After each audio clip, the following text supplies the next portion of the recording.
லஞ்சம் லஞ்சம் லஞ்சம், எங்கே பார்த்தாலும் லஞ்சம். நான் பாட்டுக்கு லஞ்சம் வாங்குறாங்கன்னு சொன்னோனே நீங்க உடனே மனுஷங்க மட்டும்தான் லஞ்சம் வாங்குறாங்கன்னு நினைச்சிடாதீங்க, கடவுளும் கூட லஞ்சம் வாங்குறாரு சார். எப்படின்னு கேக்குறீங்களா? எங்க அம்மா மாசமா இருக்கையில நான் வயிற்றுக்குள்ள இருந்தேனா சார். அப்ப எங்க அம்மாவுக்கு பிறக்க போறது பொண்ணுன்னு முன்னாடியே தெரிஞ்சிருச்சா என்னம்மா. அந்த பிரம்மங்கிட்ட போயிட்டு கடவுளே கடவுளே என் பொண்ணு ரோஜா பூ மாதிரி அழகா பிறக்கணும்னு 1 பவுன் தங்கத்தை காணிக்கையா கொடுத்தாலாம் சார். அந்த பிரம்மனு அந்த 1 பவுன் தங்கத்தை லஞ்சமா வாங்கிக்கிட்டு இந்த உலகத்திலேயே என்ன மட்டும் அழகா படிச்சிருக்காரு சார். ஏம்மா உங்க அம்மா போட்டது தங்கம், இதுல நீ பிரம்மாவை படுத்தலாமா பங்கம்? ஏன் தங்கம் சார்? நான் அழகா இருக்கேன்னு உங்களுக்கே தெரியும். அட போடுறா. எங்க அப்பா அதனாலதான் சார் எனக்கு ரோஜானே பேர் வச்சிருக்காரு. என்ன ஸ்கூல்ல சேர்க்கறதுக்காண்டி எங்க அப்பா என்ன ஸ்கூலுக்கு கூட்டிட்டு போனாரு. அங்க இருக்கிறவங்க சொன்னாங்க போய் சாதி சான்றிதழ் வாங்கிட்டு வாமான்னு சொன்னாங்க. சரின்னு நாங்களும் சாதி சான்றிதழ் வாங்க போனோம் சார். அங்கே அவ்வளோ சொன்னாங்க வெட்டுறதை வெட்டுனா சாதி சான்றிதழ் 2 நாளில் கிடைக்கும், இல்லைன்னா 10 நாள் ஆகுங்கிறாங்க சார். வெட்டுறதை வெட்டுனா நாங்கள் என்ன அருவாலை போட்டா சார் வெட்ட முடியும்? நான் வேற கோவக்கார பிள்ளை, அவர் பாட்டுக்கு இப்படியெல்லாம் சொன்னோனே ஏன் கையை அவர் கண்ணத்தில் பட்டு அவர் பள்ளி கொட்டு போச்சுன்னு வச்சுக்குங்க, என்ன போலீஸு பிடிச்சிக்கும் போயிரு. அங்கேயும் நான் லஞ்சம் கொடுத்துதான் சார் வெளியில வரணும் சார். இப்படி லஞ்சம் வாங்குற ஒரு சில அதிகாரியை தான் சார் இருக்காங்க.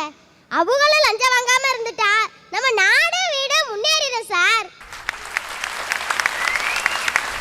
லஞ்சம் லஞ்சம் லஞ்சம், எங்கே பார்த்தாலும் லஞ்சம். என் தம்பிய சார் முந்தா நாள் கடைக்கு போயிட்டு வாடான்னு சொன்னேன். அதுக்கு அவன் என்ன தெரியுமா சார் சொன்னேன்? 2 ரூபா கொடு கடைக்கு போயிட்டு வரேன்னு. முளைச்சு 3 விடல, அதெல்லாம் லஞ்சம் கேட்குது சார். உன் தம்பிக்கு நீ லஞ்சம் கொடுக்கறனால தானம்மா உன் தம்பி லஞ்சம் கேட்குறேன். நீ கொடுக்காம இருந்தா அவன் ஏன் கேட்க போறான்னு நீங்க கேட்கலாம். ஆனா நீங்க கேட்காதனால நானே சொல்லிட்டேன் சார். என் தம்பிக்கு நான் லஞ்சம் கொடுக்கலனா அவன் கடைக்கு போக மாட்டேன். வேற யார் போகணும்? நான் தானே. நான் வேற ரொம்ப அழகா இருக்கேன்னு உங்களுக்கே தெரியும்.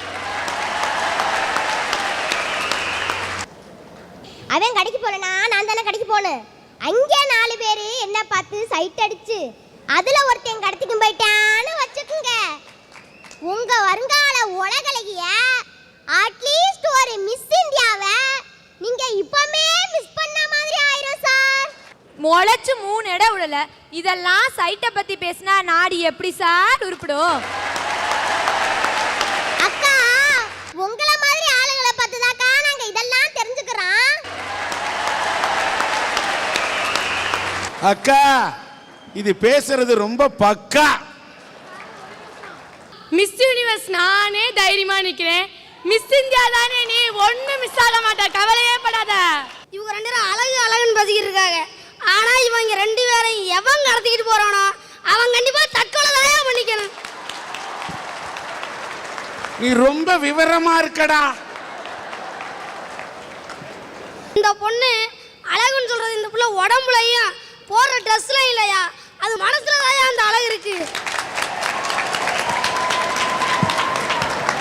உன் நிறத்தை பார்த்தா கருப்பு, நீ பேசுறது ரொம்ப சிறப்பு. உட்கார் சார். உங்களுக்கு ஒரு கதை தெரியுமா சார்? ஒரு ஆபீசரு வெட்டாத கணத்துக்கு லஞ்சத்தை வாங்கிக்கிட்டு சர்டிபிகேட் கொடுத்து அதுக்கு வேற லோனு வேற வாங்கி கொடுத்துருக்காரு சார். அவரு கொஞ்ச நாள்லயே டிரான்ஸ்ஃபர்ல போயிட்டாரு சார். டிரான்ஸ்ஃபர்ல தான் சார் போயிருக்காரு, கேன்சர்ல போகல. அந்த இடத்துக்கு இன்னொரு ஆபீசர் வந்தாரு. அவர் வந்து ஒரு சார்ட்டை கேட்டாரு, எங்க ஐயா கிணறு வெட்டியிருக்கேன்னு சொன்னீங்களே என்ன கூட்டிக் கொண்டே காமின்னாரு. அங்கே உள்ள சார் அதுக்கு அது அது அதுன்னு ஒரே ஈன்னு இழுக்க ஆரம்பிச்சிட்டாரு. உடனே அந்த ஆபீசர் டக்குன்னு புரிஞ்சுக்கிட்டாரு. அதுக்கு அந்த ஆபீசர் என்ன தெரியுமா சார் சொன்னாரு? கிணறு வெட்டவே இல்லை, அவர் பாட்டுக்கு பாலடைஞ்ச கிணறுன்னு சொல்லி 2 பேரும் லோன் போடுவான், 2 பேரும் அதுல 50-50 எடுத்துக்குவோம்னு கூட்டணி வேற சேர்றா சார். எப்படி பாருங்க சார், ஏன்னா என்னத்தோட சேருதுன்னு இப்படி வாங்குறது ஒரு சில ஆபீசருங்க. அவங்களும் லஞ்சம் வாங்காம நிற்க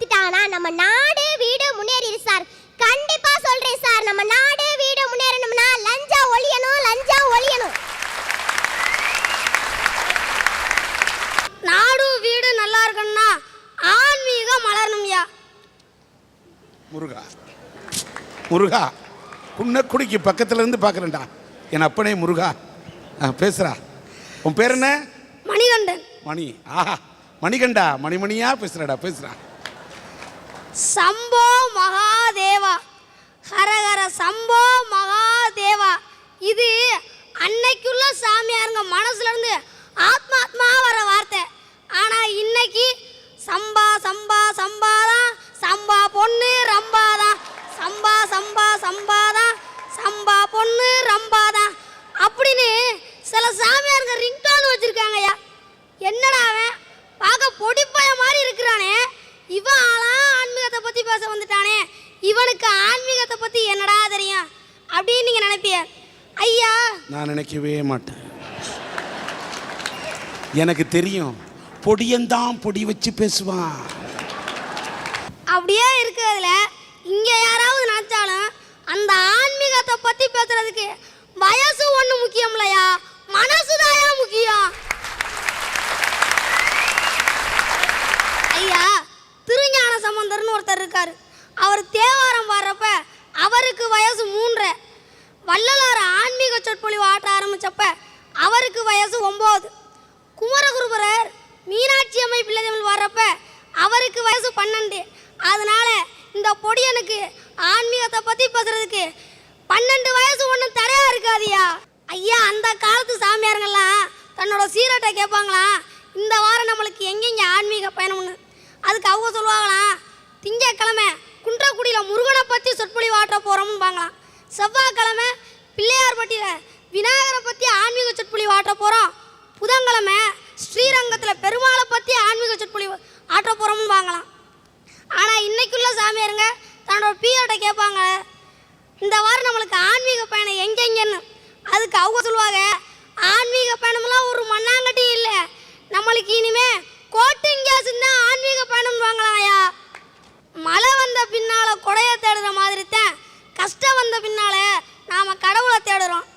சந்தோஷமா இருக்கிறப்ப கடவுளை நினைச்சோம்னா நாம கஷ்டப்படுறப்ப நிச்சயமா கடவுள் நம்மள நினைப்பாரியா. நாமெல்லாம் கஷ்டம் வந்தா கடவுளை தேடி போறதில்ல, போலி சாமியார்களை தேடி போறோம். அதனால தாயா போலி சாமியார்கள் ஆன்மீகன்ற போர்வையில அட்டுழியம் பண்ணிக்கிட்டு இருக்காங்க. நாடு வீடு முன்னேறணும்னா முதல்ல ஆன்மீகம் மலரும். ஐயா நம்ம நாடு வீடு நலம் பெறணும்னா ஆன்மீகங்கிறது ஒன்று மலரும். ஐயா கிராமத்துலலாம் ஒரு பழமொழி சொல்லுவாங்க, படிக்கிறது ராமாயணமா இடிக்கிறது பெருமாள் கோயிலாம்னு. அது மாதிரி இருக்குது நிலைமை. பண்ணக்கூடாத பாவத்தெல்லாம் பண்ணிட்டு பரிகாரம் பண்ணுனா உண்டியல காசு போட்டுட்டா போதும், தீர்த்தத்தில் முங்கி எழுந்திரிச்சிட்டா போதும், எல்லாம் சரியா போறன்னு நினைக்கிறாங்க ஒரு கூட்டம். இன்னொரு கூட்டம் கடவுளை நம்புறவங்கள விட கடவுளை எனக்கு தெரியும்னு சொல்றவங்கள நம்புறவங்க அதிகமாயிட்டு இருக்காங்கய்யா.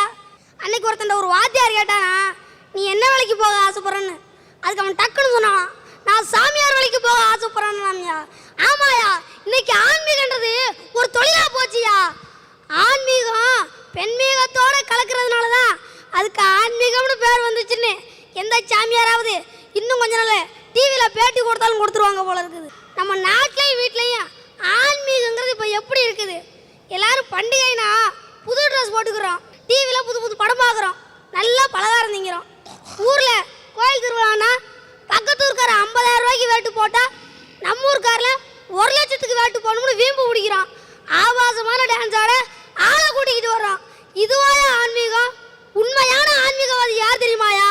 தான் வாழுற காலத்தில் எந்த உயிருக்கும் மனசால கூட துன்பம் நினைக்காம நல்லதே செய்யறான் பாத்தியலா, அவன் தான் உண்மையான ஆன்மீகவாதி. பரிகாரம் பண்ணியே இன்னைக்கு பரிதாபனையில் அடைஞ்சவங்க எத்தனையோ பேர் இருக்கிறாங்க. உடல் வளர்ச்சி இல்லாம மன வளர்ச்சி இல்லாத குழந்தைகளை பார்க்கும்போது எனக்கு மனசு வலிக்குமையா. ஐயா இந்த கடவுளை எனக்கு தெரியும்னு சொல்றவங்கள நம்புறவங்க அதிகமாயிட்டு இருக்காங்கய்யா. அன்னைக்கு ஒருத்தன் ஒரு வாத்தியார் கேட்டானா, நீ என்ன வேலைக்கு போக ஆசைப்படுறன்னு. அதுக்கு அவன் டக்குன்னு சொன்னான், நான் சாமியார் வேலைக்கு போக ஆசைப்படுறேன்னாமியா. ஆமாயா, இன்னைக்கு ஆன்மீகன்றது ஒரு தொழிலா போச்சியா. ஆன்மீகம் பெண்மீகத்தோட கலக்கிறதுனால தான் அதுக்கு ஆன்மீகம்னு பேர் வந்துச்சுன்னு எந்த சாமியாராவது இன்னும் கொஞ்ச நாள் டிவியில் பேட்டி கொடுத்தாலும் கொடுத்துருவாங்க போல இருக்குது. நம்ம நாட்டிலையும் வீட்லேயும் ஆன்மீகங்கிறது இப்போ எப்படி இருக்குது? எல்லாரும் பண்டிகைனா புது ட்ரெஸ் போட்டுக்கிறோம், டிவியில் புது புது படம் பார்க்குறோம், நல்லா பலகாரம் திங்கிறோம். ஊரில் கோயில் திருவிழானா பக்கத்து ஊருக்கார 50,000 ரூபாய்க்கு வேட்டு போட்டால் நம்ம ஊருக்காரில் 1 லட்சத்துக்கு வேட்டு போடணும்னு வீம்பு பிடிக்கிறோம். ஆபாசமான டான்ஸ் ஆட ஆளை கூட்டிக்கிட்டு வர்றோம். இதுவாயா ஆன்மீகம்? உண்மையான ஆன்மீகவாதி யார் தெரியுமாயா? தான் வாழுற காலத்தில் எந்த உயிருக்கும் மனசால கூட துன்பம் நினைக்காம நல்லதே செய்யறான் பாத்தியலா, அவன் தாயா உண்மையான ஆன்மீகவாதி.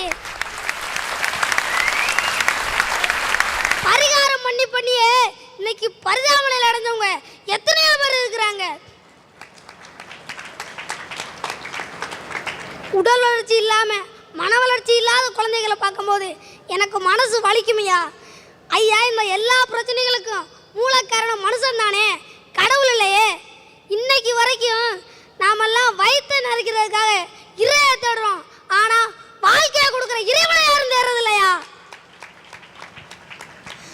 சாமியார்கள்ட்ட ஆசீர்வாதம் வாங்குறதுக்காக அவங்கள்ட்ட காசுகள் அள்ளி கொட்டுற அப்பாவிகளையும் அவங்க காலை கழுவி தீர்த்தம் எடுத்து குடிக்கிறவங்களையும் பார்த்தா எனக்கு கோபமா வருமியா. பெரியார மாதிரி பெரியவங்க நம்ம நாட்டுக்கு பகுத்தறிவு புகுத்தாம இருந்திருந்தா நம்ம நாடு அறியாமல இன்னும் அடிமட்டமா இருந்திருக்குமியா. கடவுளுக்கு நம்மளுக்கு இடையில எதுக்கியா சண்டு? அவர் என்ன அரபு நாட்டு முதலாளியா? எல்லாரும் சொர்க்கத்துக்கு போகணும்னு நினைக்கிறாங்க, ஆனா சாக யாரும் தயாரா இல்ல. அது மாதிரி தாயா எல்லாரும் புகழோட உச்சிக்கு போகணும்னு நினைக்கிறாங்களே தவிர சிரமப்பட யாரும் தயாரா இல்ல. ஐயா, இது ஒரு பேனா, இதை கழட்டிட்டு உள்ள முள்முடியை பார்க்கும்போது இது எனக்கு ஒரு கிறிஸ்தவனா தெரியுது. இது எழுதும் போது பட்டை அடிக்கிறதுனால ஒரு இந்துவா தெரியுது. ஆனா இது ஒரு பேனா. அது மாதிரி தாயா மனுஷனா பார்க்கணுமே தவிர இந்துவா கிறிஸ்டினா முஸ்லீமா தயவு செய்து பேதம் பிரிச்சு பார்க்க கூடாதியா.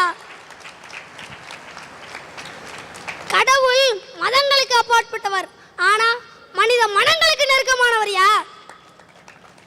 நாள் தவறாம கோயிலுக்கு போயிட்டு மனசுல குப்பையான எண்ணங்களை வச்சிருக்கவன் ஆன்மீகவாதி இல்ல, அவன் மனுஷ இனத்திலையும் சேர்த்து இல்லையா. ஐயா, எங்க ஸ்கூல் ஒரு கிறிஸ்தவ நிறுவனம், ஆனால் எங்க ஸ்கூல்ல பல வகை பிரார்த்தனை கூடம்னு ஒன்று வச்சிருக்கிறாங்க. அந்த இதில் என்ன சிறப்புன்னா இந்து மதத்தவர்கள் வந்து பிரார்த்தனை பண்ணும்போது மற்ற மதத்தவர்கள் மாணவர்களும் வந்து பிரார்த்தனை பண்ணுவாங்க. இதுவே கிறிஸ்டின் முஸ்லீம் வந்து பிரார்த்தனை பண்ணும்போது மற்றவங்களும் வந்து பிரார்த்தனை பண்ணுவாங்க. இது மாதிரி ஒவ்வொரு ஸ்கூல்லையும் இருந்தா நம்ம நாடு ஆன்மீகத்தில் எங்கேயோ போயிருவியா. ஐயா, ஆன்மீகம் வளர்ந்துச்சுன்னா அடுத்தவங்க நல்லா இருக்குன்னு நினைப்போமே தவிர கெட்டு போகணும்னு யாரும் நினைக்க மாட்டோம். நாம கடவுளுக்கு பயந்து நடக்கலாட்டியும் நம்ம மனசாட்சிக்கு பயந்து நடந்தாலே போதும்யா, ஆன்மீகம் வளரும்யா. இப்போ கூட நான் ஒரு காக்கி சட்டையை போட்டுக்கிட்டு 4 பட்டையை அடிச்சுக்கிட்டு மேடையை விட்டு வெளியே போனோன்னு வச்சுக்கிறேங்க. ஐயா, நல்லா கேளுங்க, மேடையை விட்டு கீழே இறங்கி போனோன்னு வச்சுக்கிறேங்க. கருப்பா இருந்தாலும் பொறுப்பா பேசுறான்னு இமயமலை அடிவாரத்திலிருந்து ஸ்ரீ ஸ்ரீ குட்டிமணி சுவாமிகள் வர்றாங்கன்னு எத்தனையோ பேர் என் காலில் வந்து விழுந்தாலும் விழுவாங்க. இந்த மாதிரி போலி சாமியார்கள் ஒளிந்து ஆன்மீகங்கிறது ஒன்று எப்போ மலருதோ அப்போ தாயா நம்ம வீடு நாடு நல்லா இருக்க முடியும்.